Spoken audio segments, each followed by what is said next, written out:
What's going on, you guys? Welcome back to the Neighborhood Podcast. One of the hosts of the podcast. My name is Kyle Dabra. What's going on, everybody? Kevin Valentin here, the other half of the podcast. Kyle, it's been a long day, man. Happy Sunday. Well, happy Monday when you guys hear it. Yeah, Kev, I could tell you got a little bit of sun from the beach, my guy. You want to dive into that a little bit? Yeah, my girlfriend's brother came home. He's in the military. He is going into, I believe, fighter pilot training soon. So he kind of came home just to kind of hang out. He wanted to go to the beach with everybody. So we all decided, so let's just go have brunch, go sit on the beach, catch some sun. I put on sunscreen like everybody does, a little too late, but at the end of the day, it will turn into color. Mm-hmm. Yeah, it'll blend in nice in a day or two. You'll be good. Yeah, it doesn't So, sting or anything. I put lotion on and stuff, and I put sunscreen on once, we were sitting there for a good like 5, 10 minutes or so. But I'm a fair skinned Puerto Rican man. We just tend to burn sometimes. last time I went to the beach, bro, wasn't good. I got burned like crazy. Do you put But sunscreen on? I did, and the thing is, Mm. I was like I was wearing clothes like the entire time, and I still got burned. See, but But you always got farmer's tans in college because you worked on the golf course, I so I'm still not do. surprised. I still do. Look at this. You can see that, bro.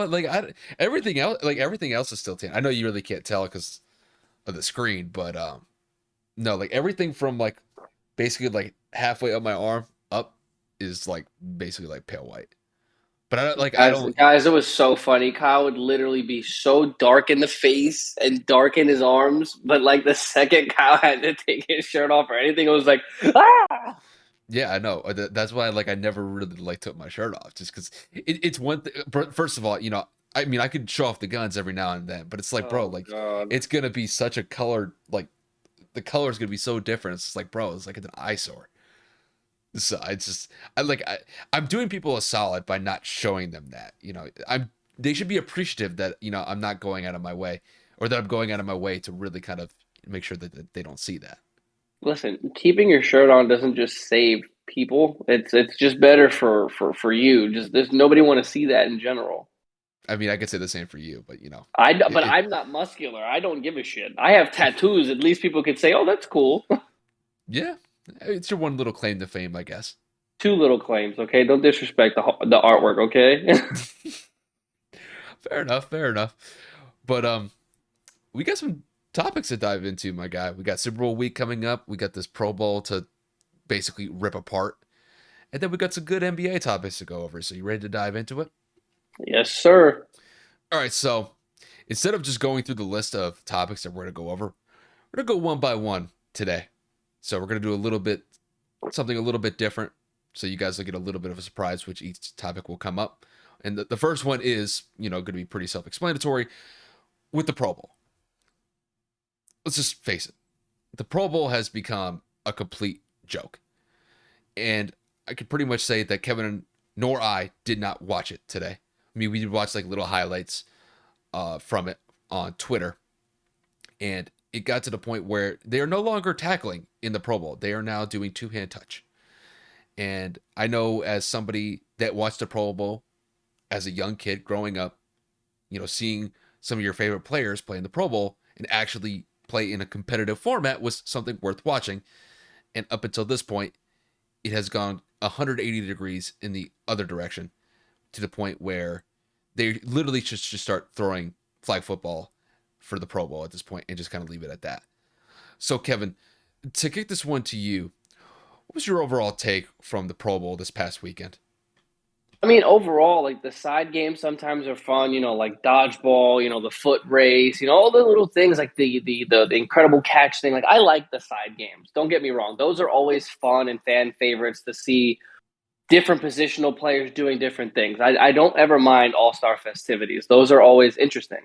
But when you get into the actual game, and it's basically a flag football game with pads, to me, it is an absolute waste of time. I don't care if the Pro Bowl is in Vegas, if it's in Orlando, if it's in Hawaii, if it's in Germany on ice. Like, if you're literally going to be two hand touching people, it gives me less incentive to watch it. Now, I'm not going to be inconsiderate and say that the players' health are not important, and that obviously, they're working super hard all year round to try to keep themselves in peak physical condition, and there's no reason to injure themselves for a leisurely game for fun. But what I'm looking at it as, if the NFL is looking for this to be entertaining, if the NFL is looking for this to remain highly viewed and highly watched, like it used to be, or at least it was more back when we were kids, like Kyle said. But you're gonna sit here and tell me that people want to watch, like, what does that do? Like, you have the best players, arguably in the NFL, assimilated together, or assimilated, right? That's the word. Am I Assembled. crazy? Assembled. There you go. Comic book fan. I can't even think of the Avengers. Stupid. That's how tired I am. Um, you have them all together in one place, and they're not even playing competitively. They're not playing for entertainment. They're just playing to say, you know what, I'm here. They're just participating for the incentive check or whatever it is that they get for being in the Pro Bowl. But it's not fun. Like, there's literally so much of a reason as to why viewing has just plummeted over the last decade. It's I just don't find it to be, a good use of my time. But there's not really many ways you can alter it. I genuinely think it should just be flagged. Why put on equipment if you're not going to use it? Why put all this effort into setting up this game and making it, AFC versus NFC, and doing a whole weekend and practice for what? I'm not touching you. I'm not hitting you. I don't want to get hurt. So why is this even played? I don't understand it. I genuinely don't find it to be fun anymore, and there's not really much else I can say. It's just a massive waste of the NFL's money and a massive waste of anybody who watches its time. Yeah, I mean, for me, the Pro Bowl has become a complete waste of time, and really, like, this version of what the Pro Bowl has become is an absolute joke. Now, I remember back when I was early on, then, like, you know, 10, 11, 12 years old, where guys would actually hit back in the Pro Bowl. Now, granted, they weren't probably playing at 100% speed. They didn't need to. But at least back then, the players that took the field, they at least understood somewhat of the competitive nature of the game, featuring some of the best players from each conference in the AFC and the NFC. And I think everybody vividly remembers the Sean Taylor hit, where he absolutely blew up a punter from the Buffalo Bills back in like 2005 or 2006. I forget the year specifically. Like, but it's like plays like that that made the Pro Bowl kind of interesting, because you never knew what you could get. You could get a big hit, or you could get a huge catch, or you could get something that's worthwhile, just as long as both teams were playing as like a spirit of the game, like it was competitive in nature. This, though, with this two-hand touch nonsense, it's a waste of time. Like, I understand, making a Pro Bowl, doing all the festivities with some of the best players from around each conference and around the NFL. That's all fine and well. Like, I don't mind that throughout the week. But it's like, if the end result is going to be a game where there's not really that much physical contact in the game anymore for the Pro Bowl. When you take that element out of the Pro Bowl, to me, what's the point of even watching it? I'm really kind of struggling to actually find one, because at this point, it really should just be flag football, like you mentioned. Either that, or you just put pennies on the guys, and then as soon as somebody gets close to an opposing player, then they just blow the whistle and then just mark the ball where the players got close without even contacting each other. I understand the health perspective of it, but to me, I could kind of care less about what they think about that. It's just because if you're going to host a game where you have some of the best players from each conference playing against each other, make it fun. This is not fun. It's a waste of time. And basically, at this point, it's really nothing but a meme. Because for someone like me to not even watch it and then just to find stuff on Twitter about it, like little highlights here and there, that's what it's become. It literally has become a meme. And I imagine, NFL players that played in the Pro Bowl 15, 20 years ago are probably just rolling their eyes seeing what this has become, because it's soft, Kevin. The Pro Bowl has become soft. And unless they do anything to change it, I think they should just get rid of it. It's a waste of everybody's time. Just send everybody home after you do the little festivities, because if it's going to be this, it's not even worth it. This has just become soft, and it's an absolute joke. I mean, it's funny when you mentioned that it just it's not the same, and players from 20 years ago are probably rolling around pissed off. Shannon Sharp tweeted about it today. Obviously a Hall of Fame tight end, a Super Bowl champion tight end, a man who's played in the Pro Bowl so many times in his career, Mm-hmm. and rightfully so. For him to come out and say this isn't the Pro Bowl, this isn't football, like player safety. And again, Shannon Sharp is an advocate for player safety and getting hit, protecting its players. Again, a former player, so of course he's going to advocate for mental health and all of those different things. What I'm getting at is when you have former personnel that participated in these games and are making these points to say, well, just get rid of it, or it's not fun anymore, or it's not entertaining enough to watch, that's a problem. Fans like us, people that are nobodies, are irrelevant to the NFL. We're still going to provide them business watching these games all year long. The point that we're getting at here is that you are putting on an all-star game with the best considered players from each conference, and you're not even putting them in a competitive atmosphere. It's literally Hail Marys, trick lateral plays on defense, interception after interception. There's no fumble. There's no hard hits. It's just the quarterback basically putting his receiver in a place to just go out and get the ball, or trick plays, or double reverses, or offensive linemen lining up as tight ends. It's not fun for me. It's not entertaining. And I think No. that the Pro Bowl, like Kyle said, at this point should just be watched. You know what I'm saying? It's like there's other all-star games that are more competitive than this. Like even though the NBA is not competitive until the fourth, at least they're doing something competitive in the fourth quarter. At least there's more of a show because it's consistent back and forth of an alley-oop, a three from the logo, somebody doing some crazy handle trying to make somebody fall. Like the NBA All-Star game isn't what it used to be either, don't get me wrong. But what I'm trying to say is at least they do something to try to make it entertaining at some point in the game. Mm-hmm. I don't like the highlight of this Pro Bowl was your boy Mac Jones hitting the gritty on a play that didn't even count. Like, how I is know. that the highlight of the entire game? Like, what are we doing here? I think I it know. needs to be canceled, and it's that or just completely altered into flag football. Like, I don't even want to waste any more time talking about it because it's just so frustrating.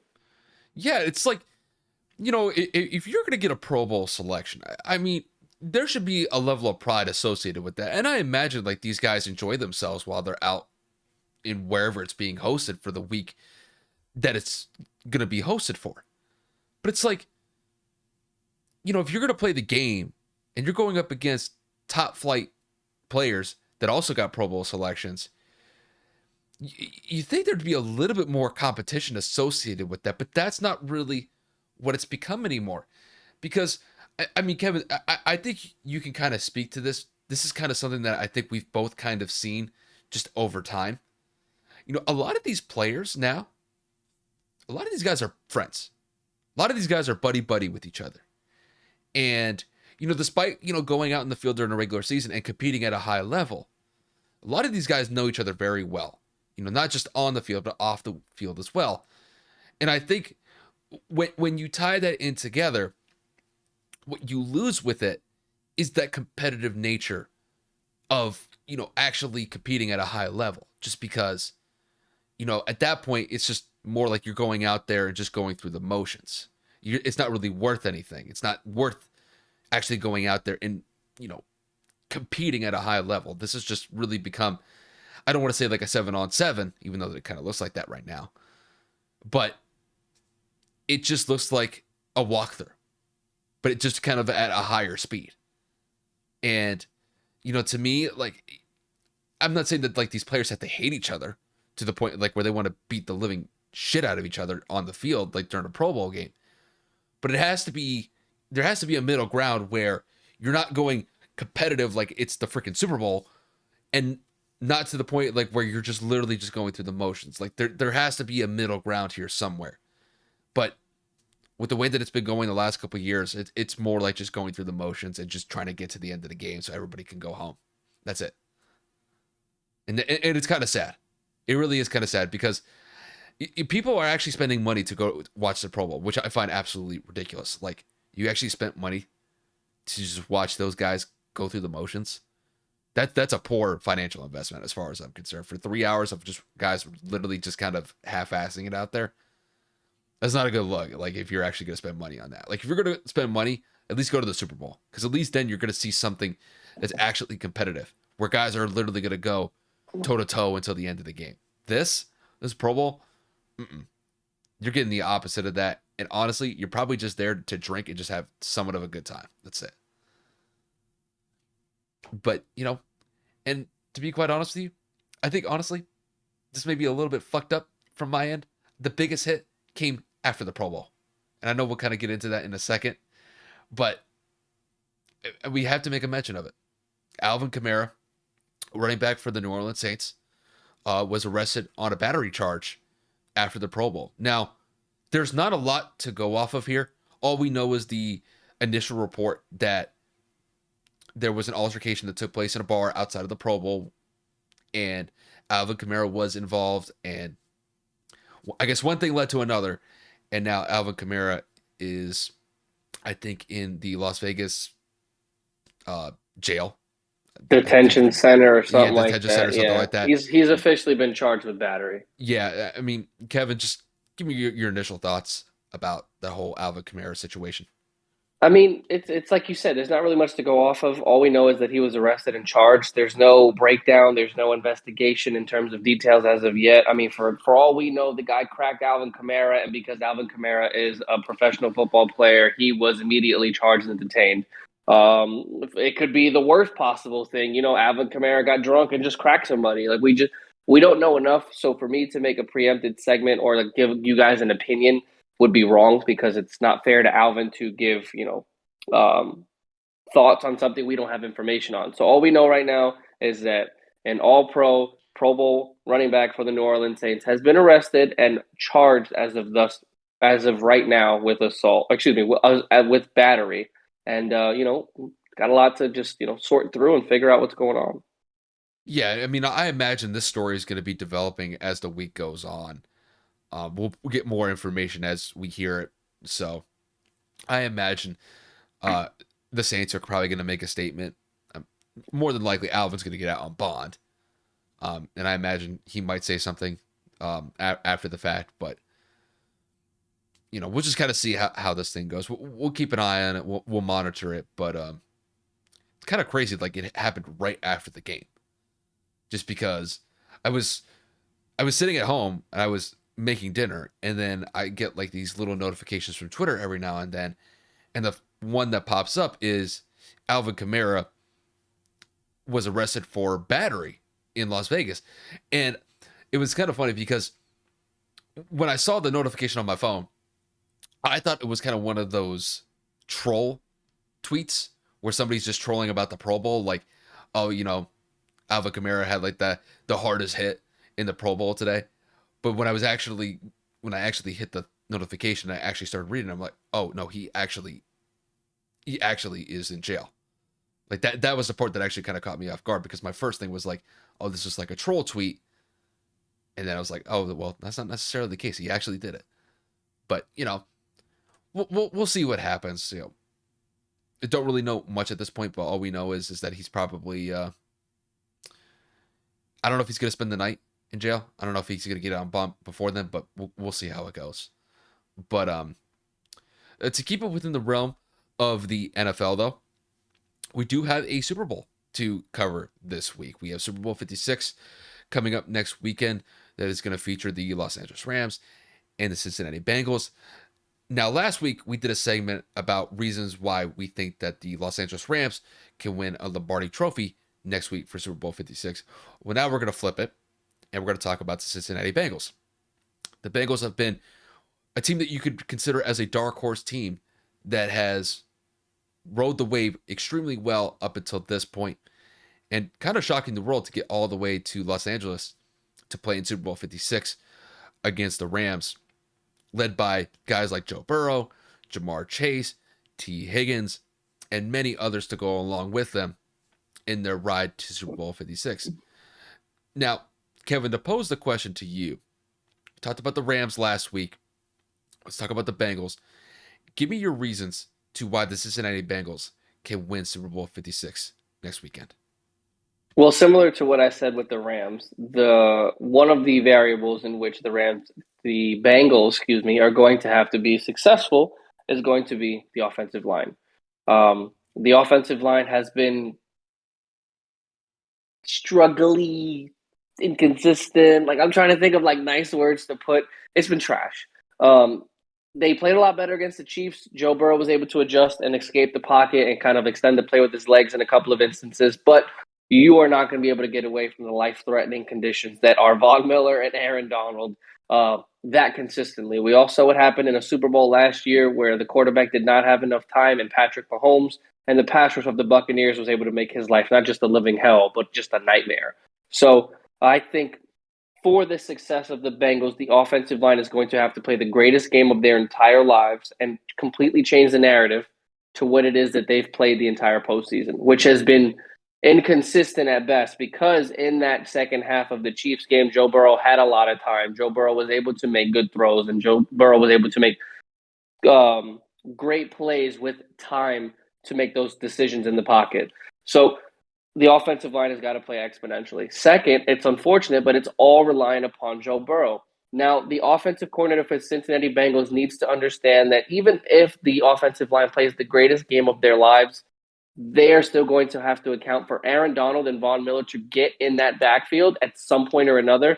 So they're going to have to play a lot of this game in the gun and make a lot of these plays, short, intermediate routes, get the ball out of Joe's hand quick, and really, really, really lean heavily on Joe Mixon. So I guess the next reliant or the next piece for them to win would be a good balance of a run pass option, or excuse me, a run pass offense, because you're going to need to give Joe Burrow the ability to have a play action pass and actually have the defense believe that that's going to happen.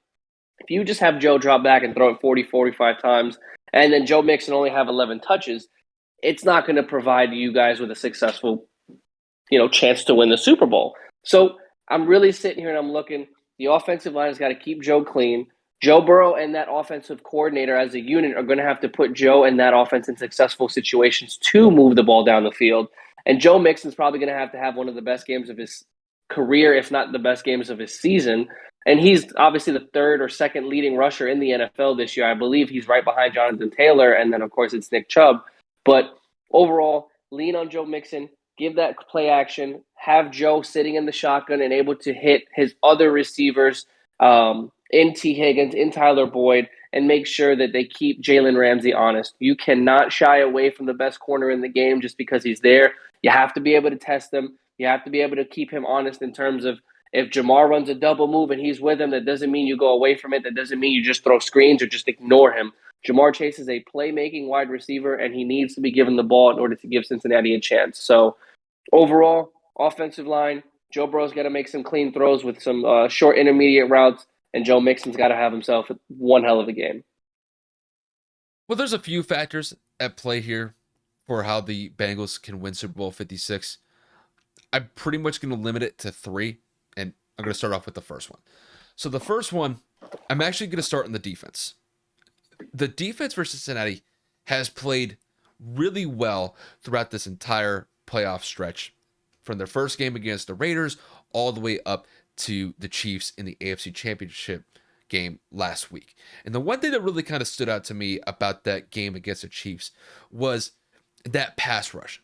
That pass rush in the second half against the Chiefs was able to get home because for that entire second half, that Chiefs offense was held in check. Patrick Mahomes had probably one of the worst halves of football I've ever seen him play, and it was because Cincinnati's defense was up to snuff in that second half. And when you hold a high-powered offense like the Chiefs to 3 points in the second half, that gives Joe Burrow and the offense a lot of opportunities to work with to put up points for your team. So I think going into this game, that Bengals defense, it needs to get that pass rush home against Matt Stafford. And we did see that happen against the 49ers in the NFC Championship game because through the first three quarters, that Rams offense could not get much going. And if San Francisco's front four can get a pass rush against that Rams offense, I imagine that the Bengals are going to have opportunities to not only pressure Matt Stafford, but to get him on the ground and get some sacks on the board as well. So that's going to be a big factor. And then obviously they're going to have to play lockdown coverage against Cooper Kupp, Odell Beckham Jr., and Van Jefferson. Really, the main factor is Cooper Kupp because Cooper Kupp is having a phenomenal season this year. So if Cincinnati has any shot of winning on the defensive side of the ball, they have to lock down Cooper and they have to force Matt Stafford to either throw to OBJ or Van Jefferson to have any sort of shot on that side of the ball. Now, on the offensive side of the ball, I'm going to be a little bit more broad with the points here for Joe Burrow. Joe Burrow needs to play within himself. This is a game where it's all about momentum. And we've seen in multiple Super Bowls where one turnover can entirely shift the momentum in the favor of one team if they're able to get a turnover or if they start scoring points. And with the way that the Cincinnati's offense has played throughout this postseason, is that I think they've played within themselves extremely well. And they never let the game get too far away from them. And even when they were up, they weren't stupid with their decisions. So going into this game, as long as Joe Burrow is protected, and as long as he's given time to make some timely throws to either Jamar Chase, T. Higgins, or Joe Mixon out of the backfield, I think it's going to bode well for Cincinnati's offense. And as long as Joe is cool, calm, collected, I think they will have an opportunity to score points against that Rams defense. Now, granted, the Rams defense, I think, is a little bit more superior than what Cincinnati's defense is, but that doesn't mean that they can't be had. We did see that the Rams gave up 24 points in the second half against the Buccaneers in the NFC divisional round. So if the Bengals are able to get some favorable matchups as far as their formations are concerned against that defense, I think Joe Burrow can definitely take that task. It can definitely take that defense to task, not just in like a drive or two, but for multiple drives throughout the Super Bowl. And then really the last point that I'll make is the offensive line. The offensive line for Cincinnati, they have to play better. Granted, I did think that they played a lot better against the Chiefs than they did the week prior when they played the Titans and gave up 9 sacks. The only way that they're going to be able to win this game on the offensive side of the ball is if they're able to protect Joe Burrow. And it all starts up in the trenches. If the Bengals are able to win the line of scrimmage against the Rams, that is going to bode extremely well for them, not just in the passing game, but in the run game as well, because it'll open up run lanes for Joe Mixon, and it will open up the play action where Joe can take advantage of that. And it's going to start with trying to basically double team and shut down Aaron Donald. Aaron Donald is one of the greatest defensive forces of this generation, so it's not going to be a single team block that's going to get him. He has to be double teamed the entire game, but that will give guys like Von Miller opportunities to exploit. So I would like to think that the Bengals would probably throw in some chip blocks against guys like Von Miller and Leonard Floyd as well. Both of those guys outside of Aaron Donald can create pressure against the quarterback, and those guys can dominate the line of scrimmage as well. So Cincinnati's offensive line is going to have their hands full with those 3 guys in particular. But if they're able to contain those guys, I think they have a very good shot of winning Super Bowl 56. And it's like we said last week, this is a game where I think both teams are very evenly matched. And just because the Rams may be the favorite in this game, that does not mean that the Bengals can go out there and get a win on the road in LA. I think they have all of the pieces to be able to do it. I think they've got the confidence and swagger to go out and do it. And as long as they're playing within themselves, they play smart football, they don't turn the ball over, I think they have a very good shot to win Super Bowl 56 against the Rams. That's just how I see it. I mean, obviously, we made our points last week for the Rams, and we're making some points right now for the Bengals. Again, both of them truthfully have great opportunities to really win this game. Now, the point of the matter of what this game is going to come down to is who wants it more. That's what it always comes down to. That's what Super Bowls are about. Who has enough left in the tank? What team is going to push themselves to the literal end to get this win? Who's going to bring their team a championship? The Rams haven't had a Super Bowl win, obviously, since the Kurt Warner days in 2001, 2, before Brady had his first. I think it was 1999. Which was the greatest show on turf. And then obviously the Rams have never won a Super Bowl in their franchise.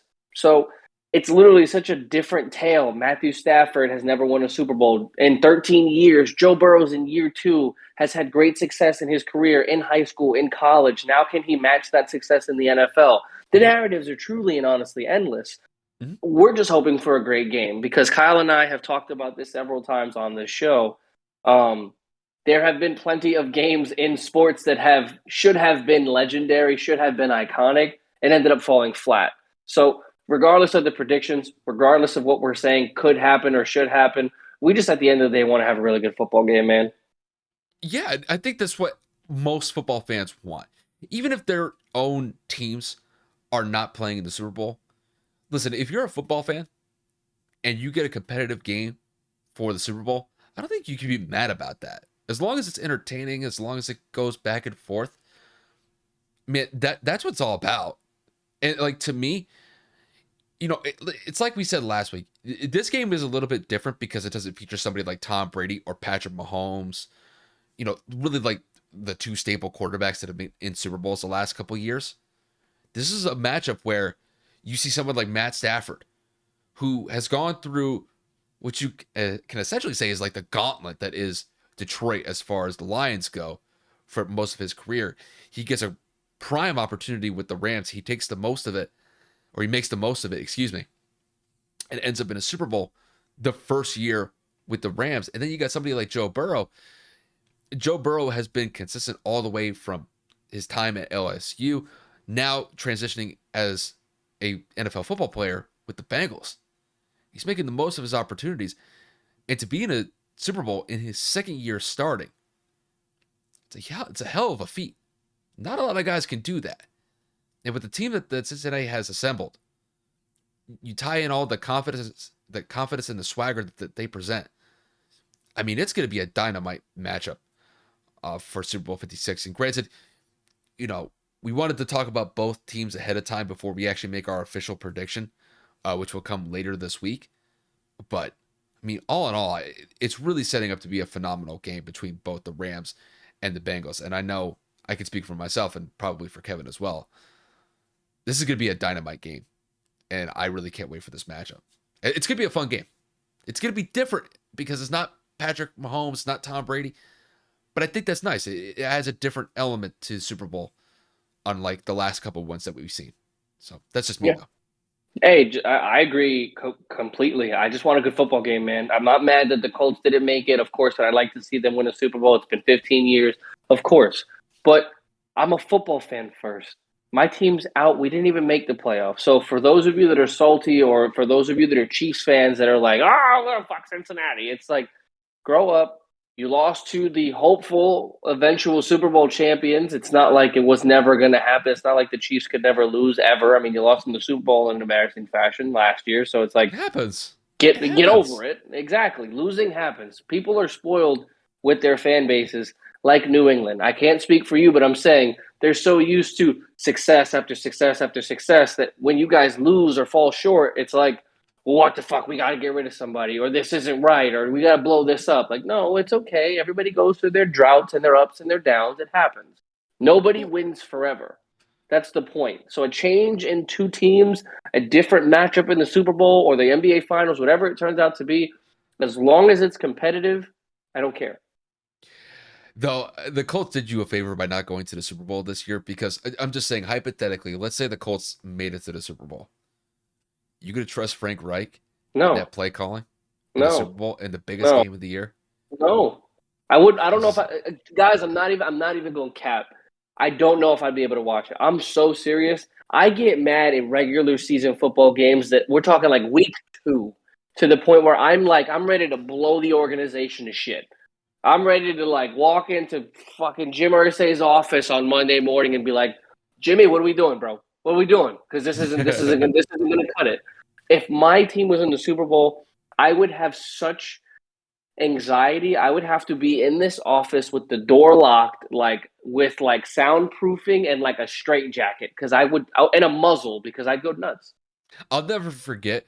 Um, it was the lead up to the Jaguars game in the last week of the season, and I remember we were saying like, God forbid, if the Colts were to lose that game against the Jags, like you would essentially like drive up to Jacksonville and say like, thank God, like you didn't have like the you didn't have access to the locker room for the Colts because I don't think it was going to go down that well if you actually had access to the Colts locker room Yeah. after that type of game.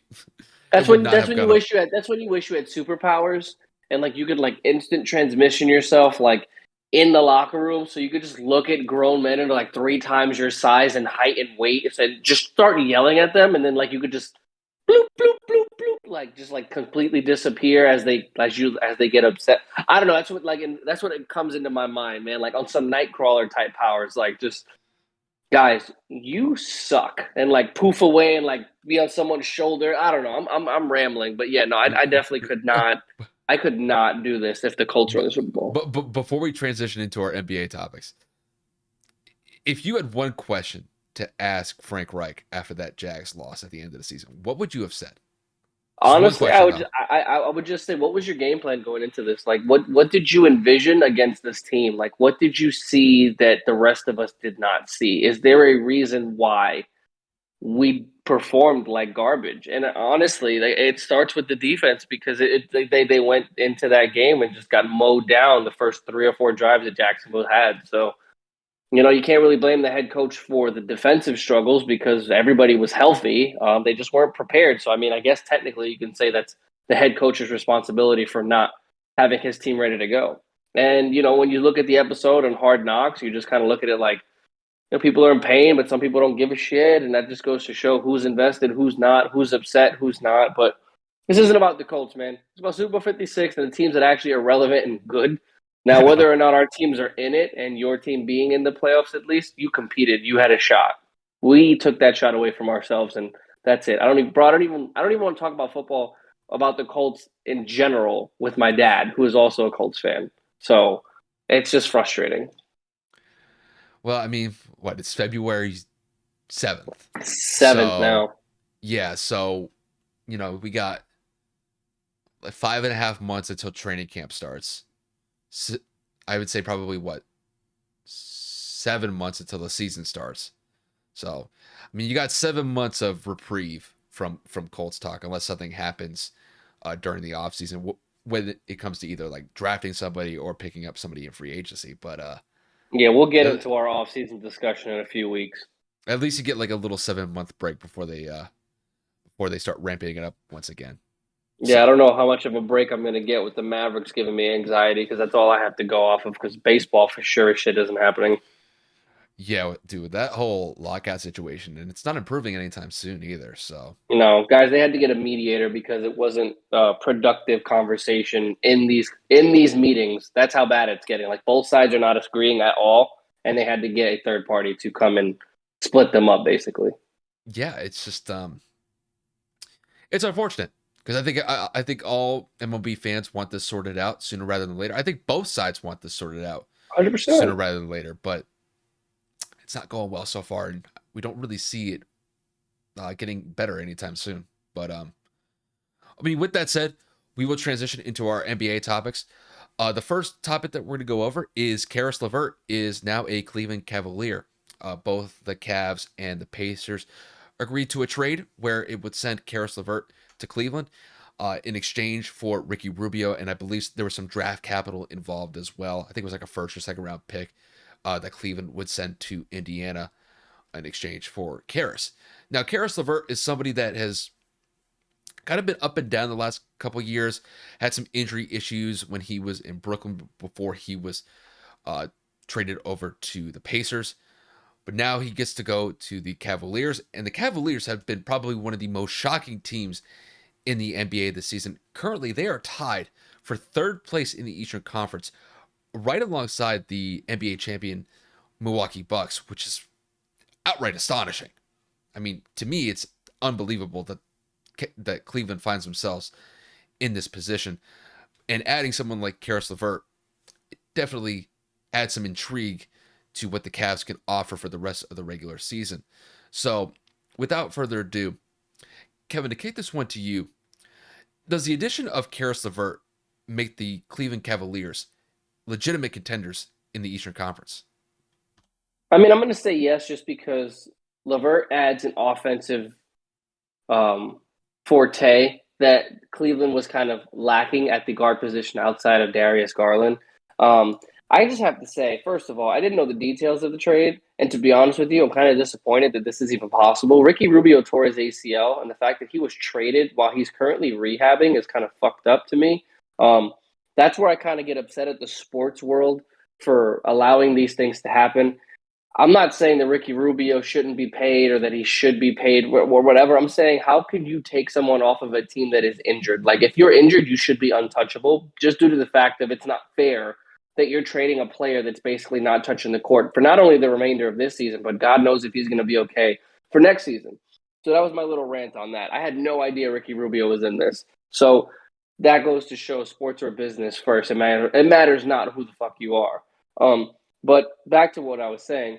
Caris LeVert, everybody knows, when healthy, is an offensive talent. He can shoot the long ball. He can handle the ball efficiently. He can distribute. He can do relatively everything you need a hybrid 1 or a 2 guard. Obviously, he normally plays the 2, but if he needed to bring the ball up and handle it, he can do that as well.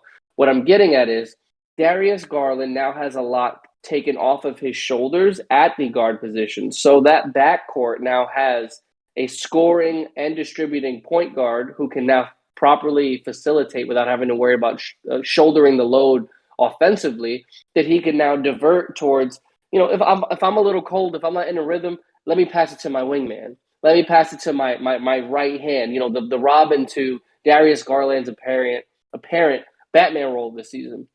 So they've already been good without LeVert. They've already done well without Rubio in this lineup for over a month. So for you to just basically add in LeVert for what to me looks to be free, it just, unless the chemistry just doesn't work between Garland and LeVert, I don't necessarily see this as being bad in the slightest. Indiana was falling apart. The trade to Indiana kind of it didn't work out. It was like Indiana ended up losing this trade, acquiring LeVert in the 3-team trade that happened last season. But, they were able to get, I guess, like a veteran point guard to back up Brogdon next season and I guess a couple of picks from what Kyle said the trade was. But for Cleveland, this is an immediate win right now. You add an offensive weapon and you add a running mate to Darius Garland. We already know that at the big position with Jared Allen, Larry Markkinen, and obviously the rookie that it is escaping me his name, who is Evan Mobley, who is leading all Rookie of the Year candidate votes. So, I mean, this team is no joke right now. And, adding a named player like this offensively is going to make a huge difference for Cleveland's run in the postseason later this year. Yeah, I mean, this trade I think is a good move for Cleveland just because it really shores up their depth moving forward. And I mean, Kevin, when I look at their depth right now, I've got my phone just with me just so I could list off the guys that they have on this roster. So, I mean, we'll talk about Caris LeVert in a second, but add Caris LeVert to a roster that includes Jared Allen, Goodwin, Kevin Love, Rondo, Osman, and Mobley, like you mentioned. Bro, that is a solid rotation that Cleveland has at their disposal. And, when you add somebody like Caris LeVert, I think one of the things that you always have to keep in mind is, his injury history. He has been kind of checkered in that aspect throughout his career.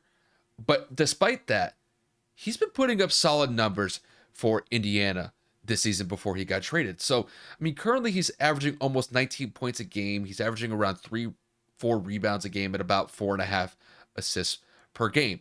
These are solid numbers. Granted, they're not like tier 1 player stats, but for what Cleveland has at their disposal this year, I think it's going to work perfectly for them. And just to kind of go off what you said about his offensive capabilities, the game before he ended up getting traded, he dropped 42 points on 19 of 26 shooting. I mean, Caris could still ball out. I mean, and people have this idea that Caris has been in the league for a while. He's only 27 years old. He has a lot of upside and a lot of potential still left in his NBA career.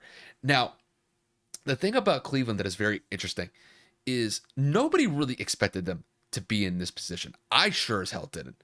And for them to be tied for third place in the Eastern Conference this year is probably the biggest surprise in the NBA this season, bar none. And adding somebody like Caris LeVert, I think it kind of goes without saying. It's like Cleveland was already playing like a top tier team in the Eastern Conference to begin with before they picked up Caris LeVert. Now that you add Caris LeVert into the mix, I'm saying that they could possibly go for a 2 seed this year, which would be absolutely outstanding because I don't even think I had Cleveland as a playoff team this year.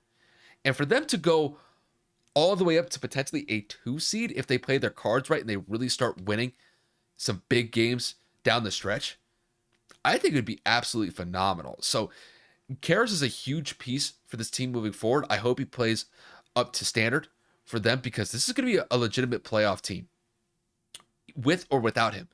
But if he's playing up to snuff and he plays his cards right, I'm not saying that Cleveland's going to go to the finals. That's too much of a stretch for me to say. But they can make some noise in the Eastern Conference playoffs this year. And I think adding somebody like Caris LeVert into the mix, I think it makes them a legitimate contender. That's just how I see it. Yeah, I mean, obviously, like you said, whether or not LeVert performs, kind of irrelevant because they're doing so well. Now, the negative to him performing bad is that throws the chemistry off with the team. That could end up causing friction in the locker room. There's a number of things with how trades work, and obviously the pros and the cons. But like Kyle said, I don't really foresee this being a big issue. LeVert isn't known for having a big personality like the person we're going to talk about next. But overall, it is definitely a win-win situation to me in this trade situation for Cleveland. So good for them making a run and obviously making themselves known and making themselves present without LeBron James, because that's always been their biggest narrative. They only win when Bron was there, and now that they're creating their own identity with this young core, I'm really kind of happy for them. All jokes aside. Yeah, and a lot of people pretty much wrote off like Kevin Love's career after Braun left for the second time because Kevin Love was the only guy that ended up staying there. Kyrie ended up dipping to Brooklyn, Braun went out to LA. And Kevin despite made a business decision though. Kevin Love said, "Bro, I don't want to play. I'm about to make this money. You ain't bank, getting rid of me." but now he's in a great situation. When you look at Kevin Love doesn't have to be the predominant force or the primary factor on that team. When you have so many young guys to work with, guys like Jarrett Allen, you have guys now like Caris LeVert, you have Mobley, you have Darius Garland. I mean, you have some really Marketing, good, you have talented like, people, bro. bro, like that's a solid squad that they have around there. It's not like Kevin Love has to go out there and play what 35, 40 minutes a game. He doesn't have to do that anymore. It's not like he's like pulling like what he used to back when Cleveland was making title runs when Braun was there for his second stint. So, I mean, despite Cleveland not really being a team that I gave a lot of hope for at the beginning of the season, they've maximized these young guys at their disposal and they are making the most of it. And I mean, when you look at the Eastern Conference standings right now, I mean, I'll pull them up just so I have them here. I mean, they find themselves right alongside the freaking Bucks. I mean, who would have thought? I would have never imagined a scenario where actually they're in fourth place, I think, because how the games were. So they're a half game behind Milwaukee, so they are in fourth place. Still right there. It's the But point. but it's like, Kev, they're only a game away from first place in the Eastern Conference. One game. Because the Heat are number one and the Bulls are second. I mean, who would have thought that? I mean, I remember we were like thinking like the Knicks were going to be a top 4 team in the East. Did anybody have any sort of expectation that the fucking Cavaliers were going to be top 4 in the East? No way. But they have made the most of it this year. I got to give them a lot of credit. 100%. And that They, is in turn for the GM of the Cavaliers for making the trades, pulling the trigger on the Rondo piece, drafting Mobley, keeping Kevin Love on the roster, making the move for Jarrett Allen last season.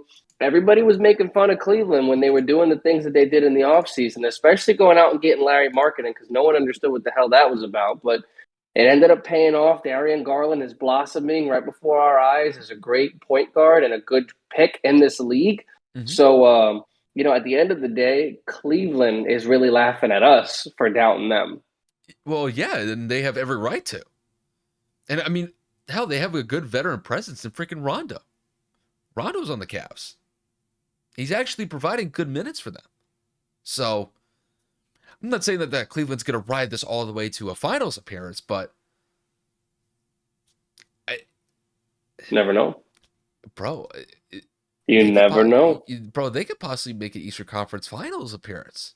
They keep If playing if like if this. if they can keep this consistent and if they can make a healthy run in the postseason, because the biggest thing that they're missing, aside from consistency, is veteran presence in the postseason. Like obviously Kevin Love is there and obviously Rondo's there, but like meaningful people, meaningful minutes, Markkinen, Garland, like people have never been in a postseason that are consistently touching the ball. Like yes, they'll have veterans in the locker room to keep everybody composed, but we've talked about this several times in the NBA. It's a best of 7 games. Like, yo, Mm-hmm. you could get in a slump, and that'll be the worst time to get in a slump because you Yeah. just genuinely have never been put in that situation before. It don't make no difference how many times Kevin Love pulls you to the side and says, "Keep shooting, young buck." You still got to make the shot. Mm-hmm. So, that's where I see this team coming into a little bit of its struggles. And again, we're only at the A little halfway bit point, growing so pains. exactly. Like they still have a whole second half of the season to like kind of get that shit together and kind of get everybody comfortable with one another. So I'm not going to be premature and even say they make the Eastern Conference Finals, but at the rate that they're going and the way that they're ascending as the season has progressed, I would not be shocked if they made a run in the playoffs come May. I think safe to say at this point, they have people's attention Oh because they yeah, certainly have mine. right, right. And I think across the league, I think they definitely made a name for themselves, and I don't think people are going to sleep on them towards the second half of the season and then going into the playoffs. No, I think they've earned that. So 100%. good on Cleveland though. This is a good trade. Getting Caris LeVert, I think it's a great move. Agreed. So we'll see how it turns out. But I think with all that said, I think they're going to be in a good position. That's just kind of how I see it. But a team that's not really in a good position right now, that is the Brooklyn Nets. We did talk about them a little bit last week. That was when they were on a 6-game losing streak. Well, now that losing streak has now blossomed to an 8-game losing streak after they got, for lack of a better term, clapped by the Denver Nuggets this past weekend. They lost to the Nuggets by 20 points on the road. And really, this team, if the playoffs were to start today, they would actually find themselves in a play-in tournament situation when just a month ago, they were at one of the top spots in the Eastern Conference. And it really kind of goes without saying that Brooklyn has really kind of fallen apart at the seams since Kevin Durant suffered a knee injury that was going to sideline him for the next couple of weeks. So, Kevin, to kick this one to you, with the Brooklyn Nets on an 8-game losing streak at this current moment in time, who do you think is most responsible for this Nets' latest skid? Well, I'm gonna be straight. Kevin Durant not having played since January 15th is significant in and of itself. And one of the best players in the NBA is not available due to injury or not available because of whatever. Your team's going to struggle. Obviously, the Lakers are struggling without LeBron James. Obviously, he came back the other night against the Knicks, but that's neither here nor there. What I'm trying to say is you can really look at this in a lot of ways. The Nets have never been a good defensive team. The Nets are missing, obviously, Kyrie in home games. The Nets are missing Kevin Durant as a unit. But I'm taking this to the point of I'm putting this on James Harden. And I'm going to be frank. If you guys saw my Ben Simmons and Giannis Antetokounmpo video from a couple of months ago, you know where I'm going with this. James Harden is one of the best players in the NBA, despite whatever it is of my feelings towards him, because he's someone that likes to flop and throw and flail his arms and try to draw fouls and all the step backs and throwing his feet in front of him, whatever, right? He's still one of the best players in the league. People like to make the argument that if he gets a championship, that he's going to be reviewed as a top 5 shooting guard of all time. That's a conversation once again for another day. I'm just letting you know, like, that's the hype behind James Harden if you aren't already aware. Now, James Harden hasn't been in the media for anything good in the last couple of years. Forced his way out of Houston, wasn't happy in Oklahoma City when they didn't pay him, and obviously he has been in the media now as of late to be tied to being traded to Philadelphia, whether that be this offseason or at the trade deadline. Now, rumors have been circulating on and off for the last week or two that James has publicly not been happy with his situation in Brooklyn. Now, I don't know the exact details to where I don't know if he's happy with the living situation. I don't know if he's not happy with the strippers in Brooklyn. I don't know if he's happy with the team. And to me, it don't make no damn difference, right? You wanted to go to Brooklyn. You wanted to play with KD again. You wanted to play with Kyrie. And now because shit's rolling downhill, you guys are losing. Now you want to jump ship again. This is the problem with this generation's players. The second you hit a slump and the second you hit a struggle, you want out. And that's the problem that the NBA has given the players too much power. To me, if I'm paying you million upon millions of dollars, bro, I don't give a shit how unhappy you are. You're stuck here. I invested my future in you. I just made a crazy trade to Houston, gave a bunch of picks out there and all of this shit, right? Just so you can come and play with your friend, Kevin Durant. That's what you said, right? You want to play with some of the best players in the NBA, and obviously that ended up being Kyrie Irving, who was going through his situation with COVID, and then obviously Kevin Durant, who's been dealing with injuries for the last couple of weeks. And now because you guys are ninth in the East on an 8-game skid when your team needs you the most, you want to jump into the media once again. Whether or not this was information that was leaked, whether or not it's because you said it to a friend, that friend leaked it to the media, it makes no difference to me. You're not in the media for anything good right now. I don't care about your situation in Brooklyn. You knew what you were going into when you asked for a trade to Brooklyn from Houston. I don't know what you expected it to be. It's New York fucking City. It's winter. It's cold. Like, Kyrie Irving is Kyrie Irving. Nobody knew COVID was going to be the way that it is right now. No one knew that the mandate was coming. Like, you just have to accept it for what it is. You can't jump ship because you're upset. You can't just jump ship because you're losing. These players throw tantrums. These players have so much to say. And then when they get on the court, they either have a lack of effort or they just have an attitude. And it's like, bro, man up, play the game, try to win, and do what you got to do. They're paying you mad money to play basketball, and you sitting here bitching about, I'm not happy in Brooklyn, I want to go to Philadelphia. Whether or not, again, that's coming from you directly. That's what's in the media right now, and it's coming from somewhere. I know that you take what the media says with a grain of salt nowadays because stories just come out of the woodworks, but Kyle, we've been hearing literally, like I said, for the past 2 weeks, James wants out. James wants out by the end of this year to go to Philadelphia. Then we hear that Brooklyn is willing to trade him at the deadline. Then today or yesterday, Steve Nash says that they're not trading James Harden. So it's like there's too much inconsistencies in this front office for me to believe anything right now. James Harden wants to go to Philly because he's having a shit time in Brooklyn. What if Philly falls apart? Where do you want to go then? Huh? Do you think that you're going to automatically put them in a better position? They're a top 3 seed in the Eastern Conference. What the hell are you going to do? You're going to take shots away from Joel Embiid. You're going to fucking make them a drama team because they already have Ben Simmons, who's not included in any of these trade packages, by the way, just in case you guys are wondering. So it's like, do they really need 2 divas? Do they really need 2 drama queens? Because that is the legacy that you're leaving behind. Wherever it is that you go, drama is following. Brooklyn is not focused right now. And one of their best players isn't giving it their all, and he's focused on bouncing. If I'm somebody in that locker room, I'm looking at him and saying, bro, can you shut up? Like, seriously, can you, like, play basketball? Like, Kyle, you've been in locker rooms. You know what it is. If someone's consistently complaining to you on the team or consistently bitching to other players and other teammates and other coaches, does that not provide like some kind of animosity or frustration in the locker room when you guys aren't doing well? And again, I'm changing the subject to you, but I got to hear your opinion on this because to me, this boils my blood. It's just like James Harden has become such a diva that it's like, bro, just play the game, bro. Yeah. So when it comes to the whole drama situation, James has always been at the focal point in that regard, really since Houston. And really, like when it comes to James Harden and the way that he left Houston, I thought that whole situation that he was responsible for was just childish, petty, and just flat out immature.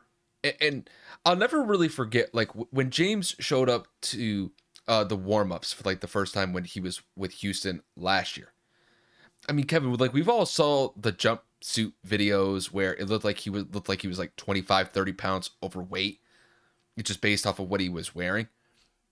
It really kind of showed me that despite whatever James has as far as skills on the basketball court, he's about me. It's all about me. It's not about the team. It's about me. And the way that he forced himself out of Houston, that really goes to show, what he thought of himself, that he was the driving force of that team. And I'm basically gonna leave Houston in the wake of my decision because of that. Well, now you transition into Brooklyn, and it hasn't even been 2 full seasons yet, and James is already saying that it's time to bounce. Whether he's saying that publicly or privately, I guarantee you, this offseason, if he gets an opportunity to leave, he is gonna bounce, 100%, because I think he just looks at the dynamics of the team, the way that it's set up. He doesn't see a winning formula, or he doesn't see a formula that is going to work out well for himself after this season comes to an end. Because when you look at the current situation that the Nets are in, they've lost 8 straight games. Kevin Durant's still going to be out for the next couple weeks. Kyrie Irving is only playing away games because he can't play home games because of the COVID mandate that New York City has. And it's a situation where it just seems like the team is falling apart at the seams. And it really doesn't seem like it's going to recover in any sort of way until Kevin Durant comes back. And really, the only way that I see James Harden actually coming back to Brooklyn is if the Nets were to somehow revamp their entire play to get back to the top of the Eastern Conference and then carry that all the way to a title this year, which I do not foresee at this point. Because, I mean, they're still in the playoff race at this current moment in time, but they would find themselves in a play-in tournament situations if the season ended today. That's how bad it's gotten in Brooklyn. And I do think that James is definitely one of the pieces that is responsible for the level of dysfunction that the Nets have at this current moment in time. I don't believe it's solely on him. I think there are other factors at play. Kevin Durant's not available. Kyrie Irving in his COVID stance, whether you agree with him or not, it is costing Brooklyn wins potentially in the win column. So there are a lot of factors at play, but if I really had to point to one specific person who's probably most responsible, I would tend to agree with you. It is probably James, because he is the one that is probably stirring a lot of the drama with this team, because Kyrie does have his COVID stance, but Kyrie's been very not convincing, but he's held pat on that stance throughout the entire year, and he is not going to back down on that. James is going to make it for what it's worth and the opportunity that he has with Brooklyn.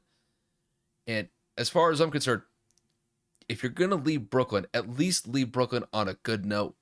Go out there, try to be the best player that you could be on that team, and then when it comes to the offseason, find a situation that is best for you moving forward. But yeah, James is probably the person I would look to, saying that he's probably the one person who's causing the most dysfunction. I know a lot of people would say Kyrie just because of his COVID stance, but Kyrie's going out there and playing. Kyrie's giving it his all. James can do that, but he does it in spurts. It just doesn't really bode well for Brooklyn this year. I just don't see it. And if I'm going to lay it at the feet of somebody who's most responsible, I'm going to say James. So I would tend to agree with you on that. Yeah, if you forced your way into Brooklyn, you said you know all this shit about wanting to play with some talent, wanting to have teammates that can actually be at your level or take responsibility or take shots like yourself, like all the things that he said last year when they assembled this trio. And for you to now completely do a 180 because it's not going the way that you had expected is the equivalent of a toddler getting a toy that he wanted, and then the toy breaks, and then he's mad at the toy. Like, bro, you're the idiot that broke it. You know what I'm saying? Like, you're the problem that's making it worse. I mean, for God's sakes, dude, even Paul Millsap wants out. Like, a free agent that took a big pay cut to come and play for a championship, and you're sitting here, you're ruining it for them. A veteran that's on the older half that, is trying to just be competitive in the Eastern Conference and try to win, and you're making it to the point where your teammates don't even want to fucking play with you.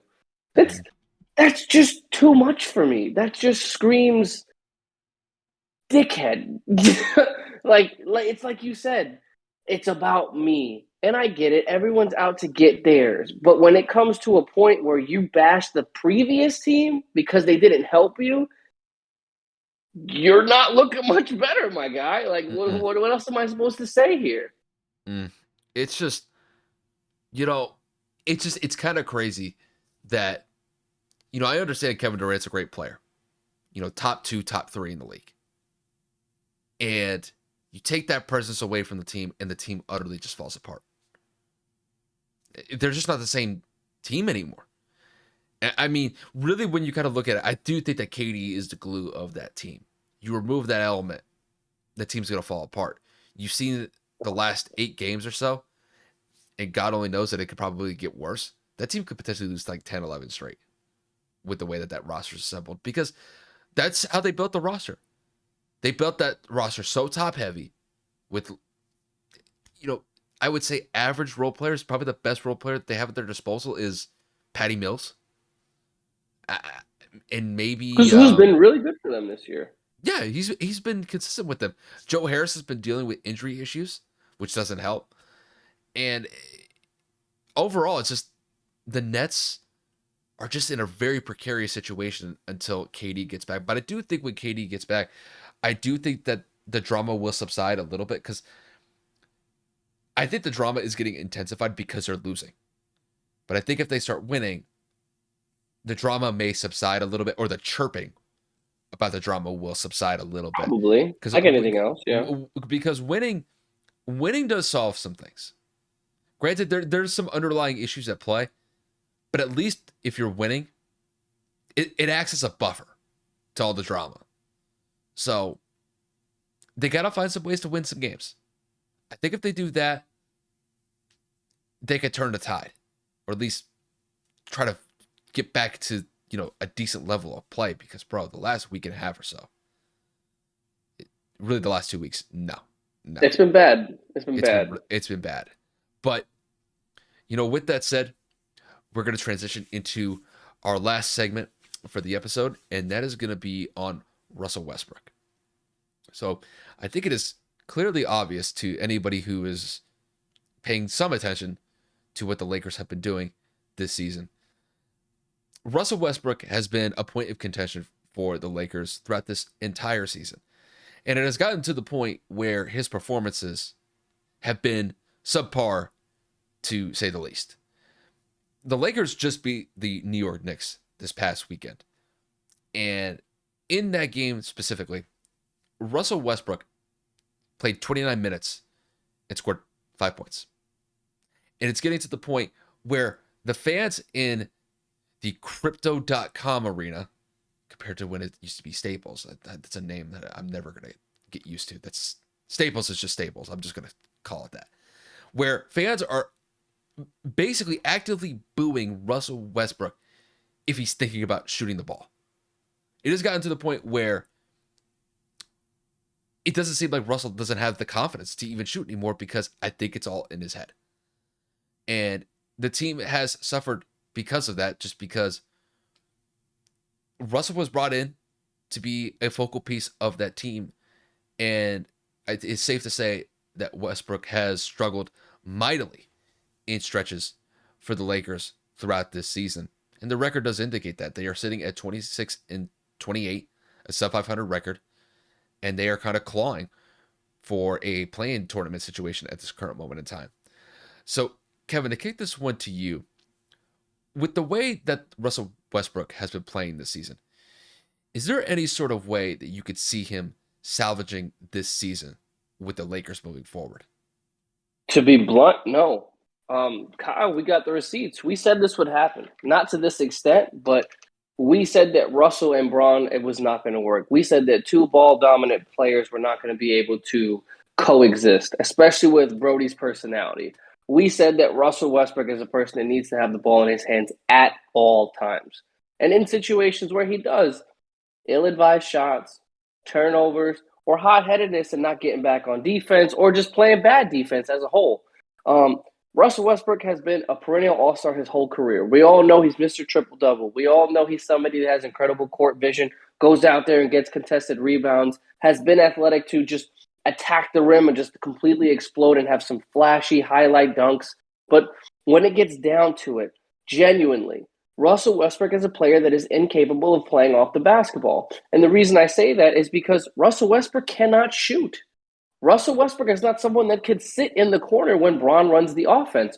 Russell Westbrook's not a person that I would rely on to take a mid-range shot to come off of a pick or a back door or a pin down. I just genuinely, Russell Westbrook is a person that needs the ball to get other people involved. If he doesn't touch the ball, I'm pretty much okay with him not touching it at all. And I'm pretty sure that's why he didn't play in overtime against the Knicks or in the fourth quarter or whatever it is. Russell Westbrook only had 29 minutes because he just can't be trusted with Braun on the court. I'm not benching a $40 million man. And I get it. Russell Westbrook has the potential to go out there and drop 25, 10, and 10 on any given night. But when you're providing more struggles on the court than good, I just can't trust you. I mean, for God's sakes, fans in Los Angeles and New York and Philly, they're going to boo no matter what. The second a player does good, they're going to cheer for you like crazy, like their life depended on it. So fans booing is irrelevant. That's going to happen in any major city. But what's crazy to me is you made the trade to get rid of Kyle Kuzma, Caltavius Caldwell-Pope, Montrezl Harrell, and future picks, right? Like the Lakers unloaded everything for one man. And what has this one man done? Nothing. He's had a couple of triple-doubles here, a couple of SportsCenter top 10 highlights there, some flashy plays to maybe make, fast breaks look cool, like Showtime-esque. But has Russell Westbrook really done anything to make the Lakers better? I mean, for God's sake, they're under 500. And a lot of that is due to Anthony Davis and LeBron James all having miscellaneous injuries throughout the entire year. But when Russell has the ball in his hand, I'm not sitting here saying, ooh, this is exciting. Rob Pelinka as the Lakers GM has failed, in my opinion, exponentially. Russell Westbrook was a terrible acquisition. For what it's worth, you bring the band back together and you try to get it from last year. Last year, you didn't do good because Anthony Davis got hurt and LeBron James wasn't 100%. You run it back with everybody, and I think that you would be in a whole lot better of a position. Kyle Kuzma, Caltavius Caldwell-Pope are fucking great shooters compared to this guy. I mean, for God's sakes, he's been on SportsCenter, and by he, I mean Russell Westbrook, for shooting the ball over the side of the backboard more times than I care to see from someone of Russell's magnitude. Now, when you look at it in the long run, he's basically untradeable. He's not playing at a high efficient level for him to demand any players in return. No one's going to give up future picks for someone that's in their 30s and has a contract that expensive. And the Lakers genuinely don't have enough capital to even package anybody because they have a bunch of old players. So in reality, the Lakers handcuffed, tied their feet, and literally put a muzzle or a bob in their mouth, and they're stuck with this lineup and they're stuck with this roster. And unless Russell magically learns how to play off the basketball and develop a jump shot, the Lakers are only going to continue to get worse. Dude, it is bad, and it's only getting worse the farther the season goes along. I mean, Kevin, I don't really know what else to add more than that. I think you hit it on the head here. I mean, when you look at Russell Westbrook, I mean, you and I can both recognize the insane amount of athleticism that this guy possesses. I mean, the guy is a freak of an athlete, whether he was with the Oklahoma City Thunder or even with his time with the Lakers. But just because you're an athlete doesn't make you a superstar shooter. And when you see some of these shots that he's taken this year with the Lakers, some of these shots have been just outright atrocious. I mean, Kevin, I'm not a professional basketball player. I don't play at that level. I would never be even that close of being that good if I was in a position like that. But Russell's been in the game for over a decade. You would think by now that his jump shot would at least be consistent as far as from the field. Because we've seen Russell Westbrook get on good stretches where he could shoot like 45, 47, up to like 48% from the field, which is not bad, which is a respectable percentage to have. But this season, it is utterly atrocious. And it's kind of odd because coming off of the season that he had last year with the Wizards, that year with the Wizards was one of his more productive seasons that he's had in recent memory.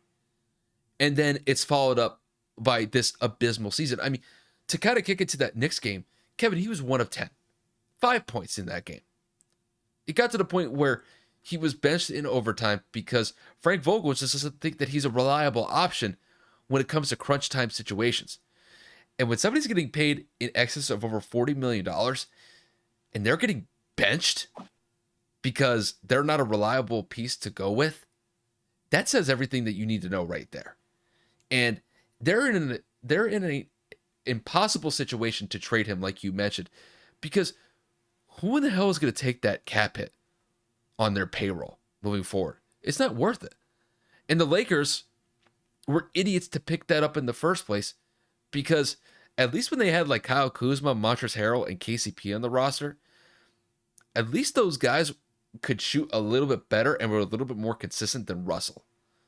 Russell this year has looked absolutely awful in stretches. There's been some games where he's looked decent. That game against Charlotte where he scored 30 points in the second half, scored 35 points overall in that game, looks fine. But it's like one good game out of like 10. And it's just too inconsistent for the Lakers to work with. So, I mean, I'm in full understanding with Frank Vogel looking at the situation with Russell Westbrook and saying he's not worth putting in crunch time situations because you just can't rely on him.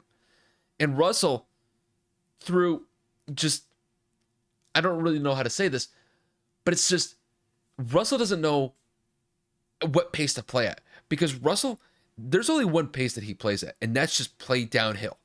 It's and full that's the speed. one thing, bro. It's like you have to be able to adjust pace depending on the situation at that current moment of time in the game. Russell has never been able to adjust that. And as a point guard, as you get older, you would think that you would learn some of those nuances and some of those intricacies at that point guard spot. He hasn't. You look at somebody like Chris Paul. Chris Paul has mastered that. Chris Paul is still playing at an elite all-star level. And Chris Paul is damn near pushing 40. I mean, he's in his late 30s.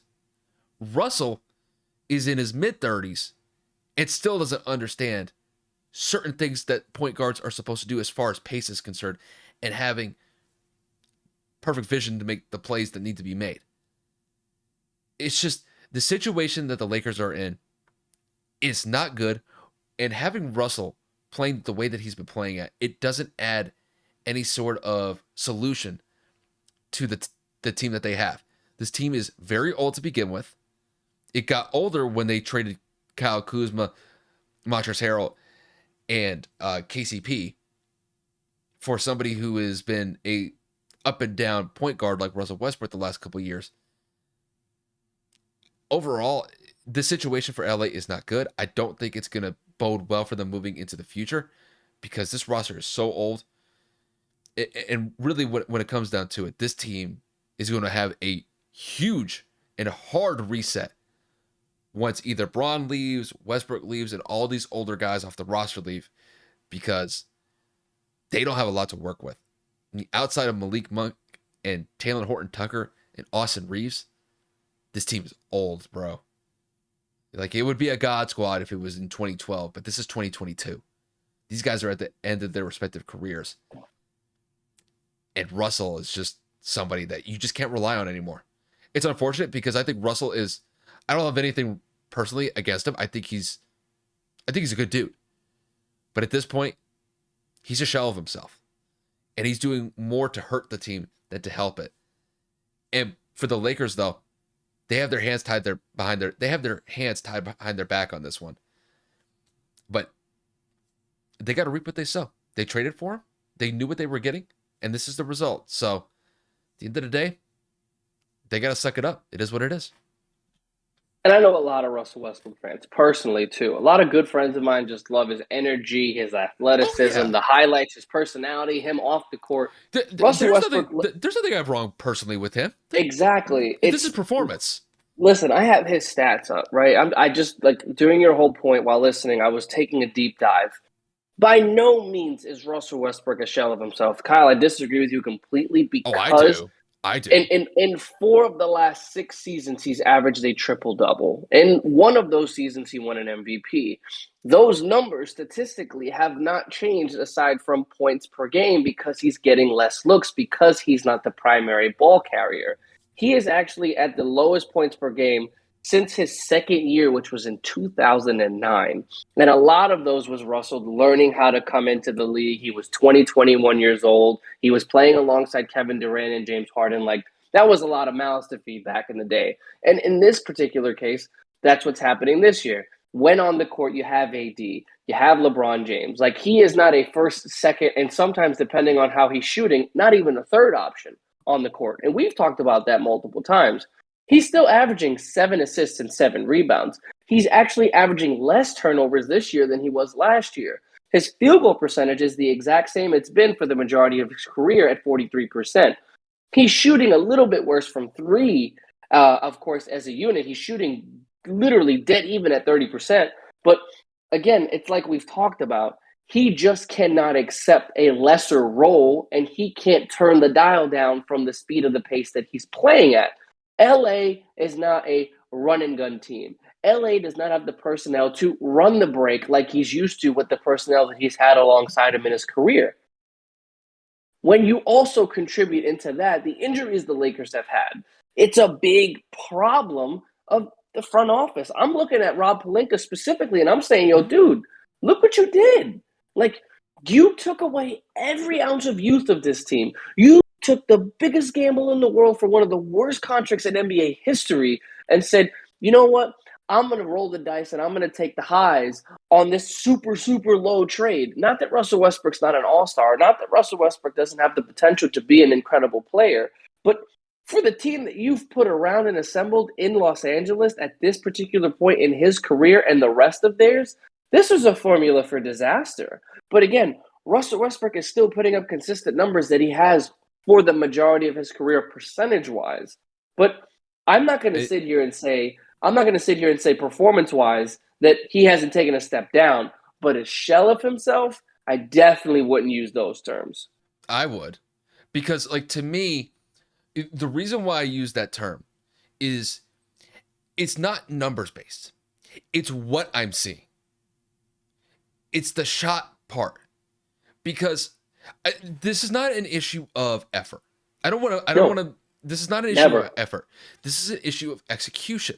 150% every play with him. Because to me, it's one thing to miss a shot.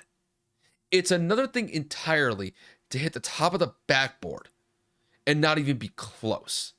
Like, that's what I mean as far as, like, a shell of himself. Because, like, if you're going to miss a shot, if you miss it close, it's one thing.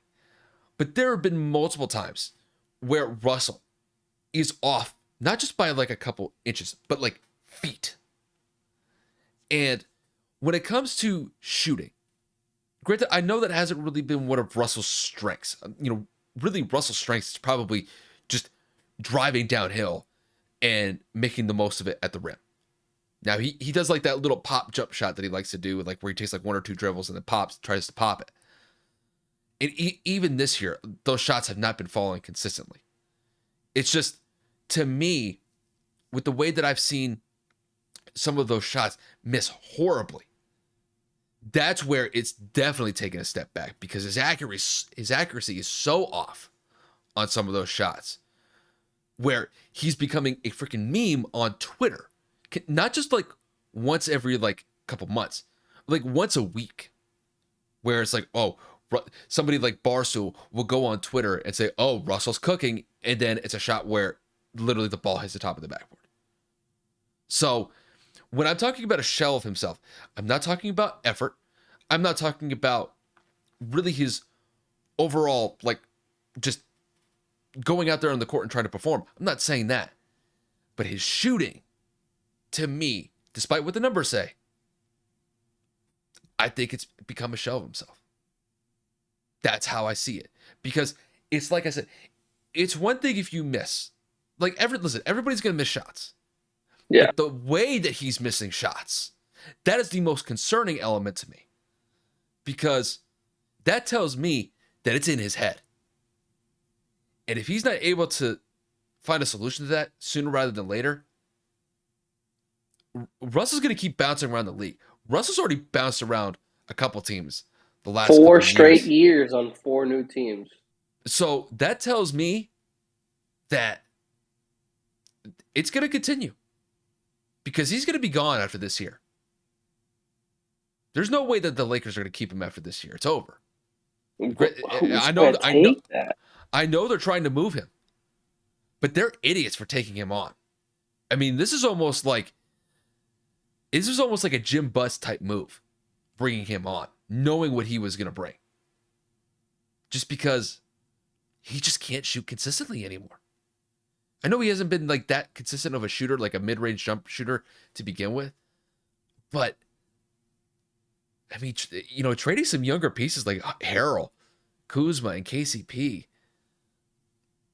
not a good look, bro. And then you bring guys in like freaking Trevor Ariza and DeAndre Jordan who barely get any burn anyway. Unless you're like Trevor Ariza, who actually got some burn the other day when they played the Knicks. Really, the only salvageable part that they were able to pick up this offseason was Malik Monk. Malik Monk has been one of the more consistent players for the Lakers the entire year. I mean, the guy damn near dropped 30 against the Knicks the other night in 39 minutes. That's a guy to build around. Because at least he's young and he's got something to prove. Russell's going out there and just wasting the opportunities that he's had. That's where things stand right now. I just don't see a scenario this year where the Lakers are going to be able to move him off before the trade deadline. It's not going to happen. If somebody were to... Dude, he's owed $47 million with a player option. He's opting in, bro. Y'all stuck with him another year. No one's taking a $50 million cap hit. You're bugging. I don't care what the Lakers offer. Unless AD's in that trade, bro, I don't give a fuck what team it is. 50 mil, bro, for a 34-year-old, you're out of here. Even if it's for 1 year, that's like a quarter of team's cap. You're screwed. You could try to send him back to Houston or something. I mean, I don't know. You send him to Orlando. You could send him somewhere, bro. It ain't happening, bro. It's not happening. $47 million, bro. He's going to say, you know what? Y'all want to trade me? Y'all going to have to buy me out. Well, here's the thing. I mean, I could definitely see him getting moved. I mean, think of all this hubbub that's been around Ben Simmons for the last couple of months. Yet there's still some sort of trade interest. Granted, I don't know. I don't think Philly has that kind of money, bro. Yeah, but it's like, despite like Ben Simmons' current situation, there's still some sort of trade value with him. Now with Russell's a little bit different because he's older, and it's because of the cap hit. Do you think a team would be stupid enough to actually do it? I wouldn't put it past one team to do it. I wouldn't put it past anybody to do it. I'm saying I think that's stupid. I'm just saying, I think genuinely y'all going to have to stick with that, or at least pay a big portion of it. Or do we bite the bullet? Or do we bite the bullet and fucking waive him? Him out. Bro, you buy him out. Yeah, because that's where I think it's going to end up going. I think you got to buy him out, but you buy him out, that's going to be more than 60% of that contract that's due to him. Because a buyout is like, obviously you're paying him a good portion of the remainder of it. Well, I mean, it's either that or you risk him opting in, and it's a $50 million hit for next year. Well, it's 47 and change. What's the player option? What's the player option for next year? 47 and change. I mean, it's damn near 50. 47 mil, basically. 47,063,000. So take 60% of that. I would rather. I mean, it's probably $30 million. It's still upwards of $30 million. Yeah. So but then that's dead cap money. You can't utilize that. So I mean, the rest of the 17 million can go to, I guess, like remaining players. But at the end of, listen, you're gonna bite the bullet one way or another. It's either you buy him out, and that's just $25-30 million that you just can't use. Just take the hit, or you take the hit. If he does opt in with that 47 mil, he's opting in, bro. There's no player in the world that would opt out of $47.3 million. I think they're going to buy him out before then. I don't think they're going to take the gamble. Unless, because here's the thing. I mean, they're going to be desperate to find a team to trade for before the trade deadline. Now, if they could trade him, that's the best case scenario. They get him off their books. Or they get him off next year's books. Yeah. So, I think that's really kind of the biggest thing right now. If they can find a suitor to trade with him, they got to do that now. But I think you'd be committing. Don't even say committing it. Suicide for freaking your payroll next year if you bring on a guy like Russ. I mean, it's just a stupid financial move. It's just not smart.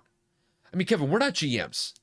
No, by no means. Absolutely not. We don't know all the legalities and all the things that happen with GMs. I'm going at Rob Pelinka because of what he's assembled and what he's dealing with now. But it's like you could look at the situation. It's like, this is not worth it.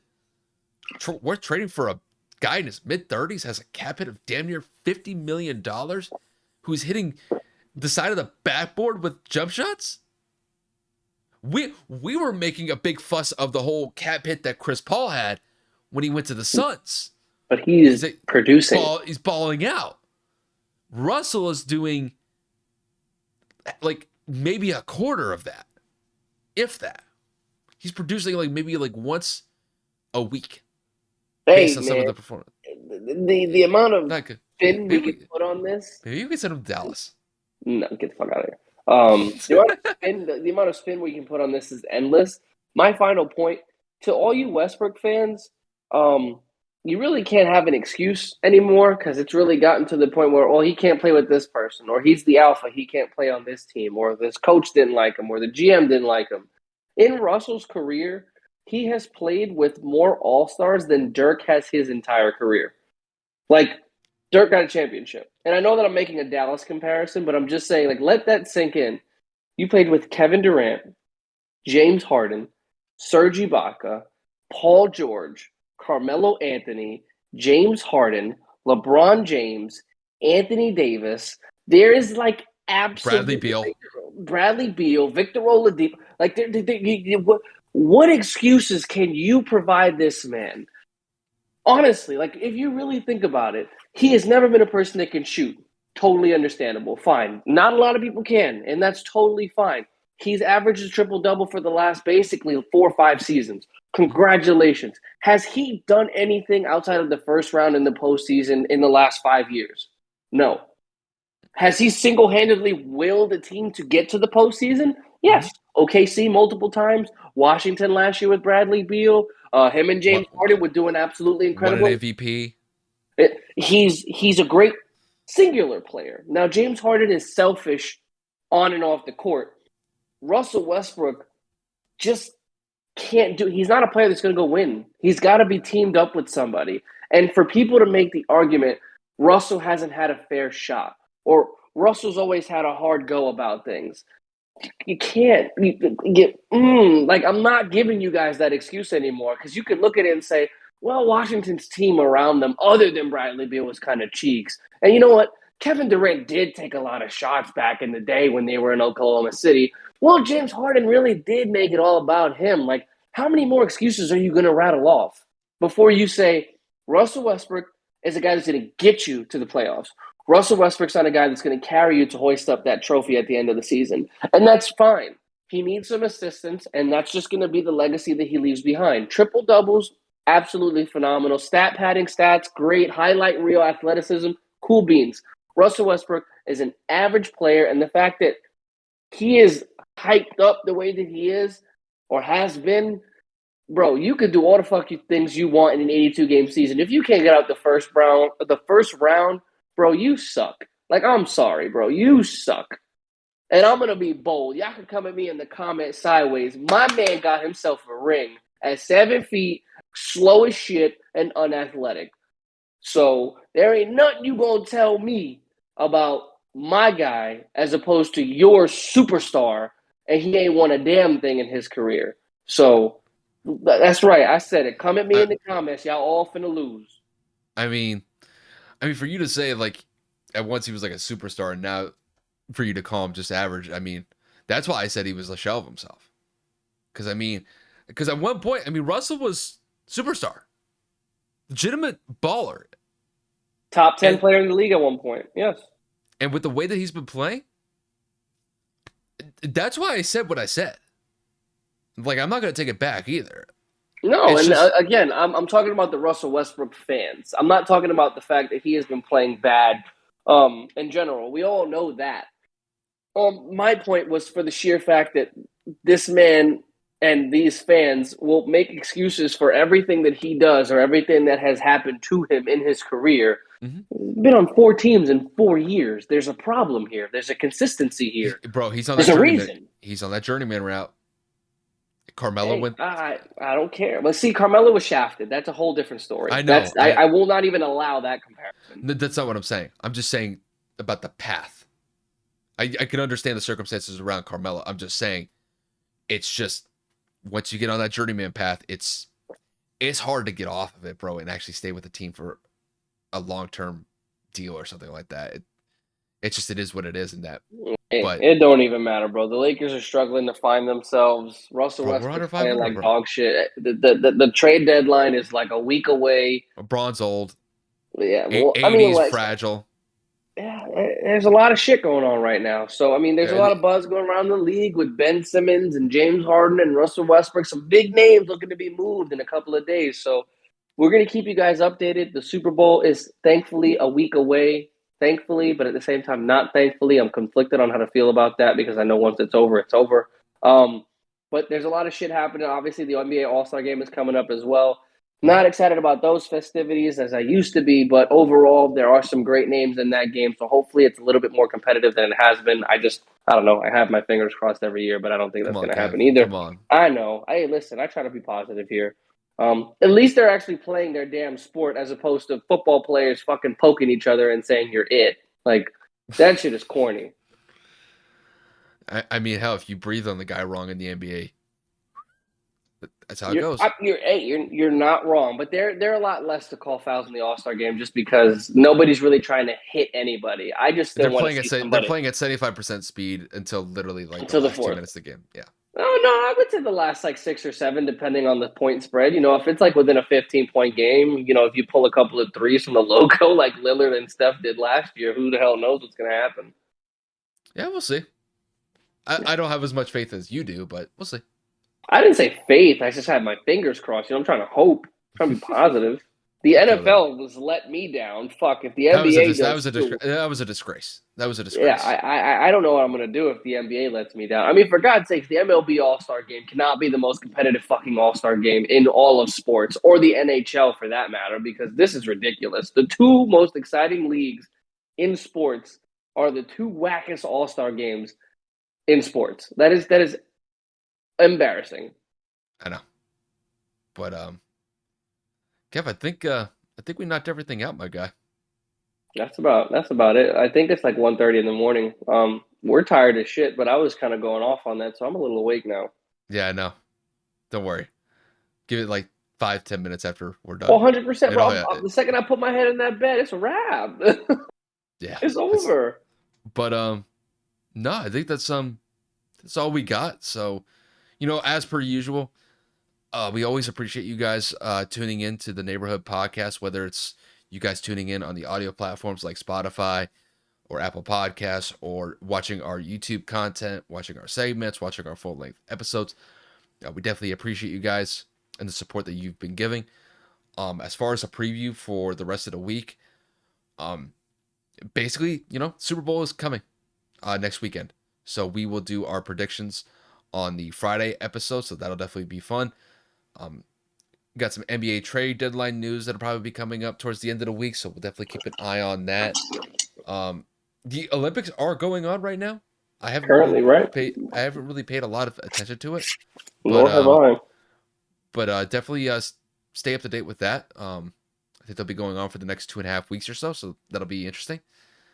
And yeah, we'll keep you guys in the loop if anything else pops up with that Alvin Kamara story.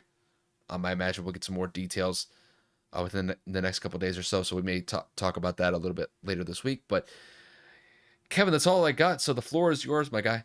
Carry us on home. Hey, guys, as always, thank you for everything. Numbers have been good. Consistency. Kyle and I are happy. Always looking to do better. Hopefully we're able to adjust from the dry spell that we had last year with the lack of NFL news. We will figure it out. We always do. We're a lot more prepared than we were last year trying to figure it out in our first year.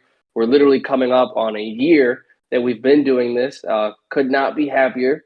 Obviously, scheduling is a little bit of a complication. We've had some technical difficulties, but I mean, what startup company, what startup business doesn't? So we're working through it. We're having a great time. We're thankful for you guys. Fan entertainment has been great. I mean, you guys, whenever you guys want to put some comments up, we're always ready to rebuttal. So, like I said, wouldn't be here without you guys. But without further ado, it's getting late. Y'all don't got to go home, but y'all got to get the fuck up out of here.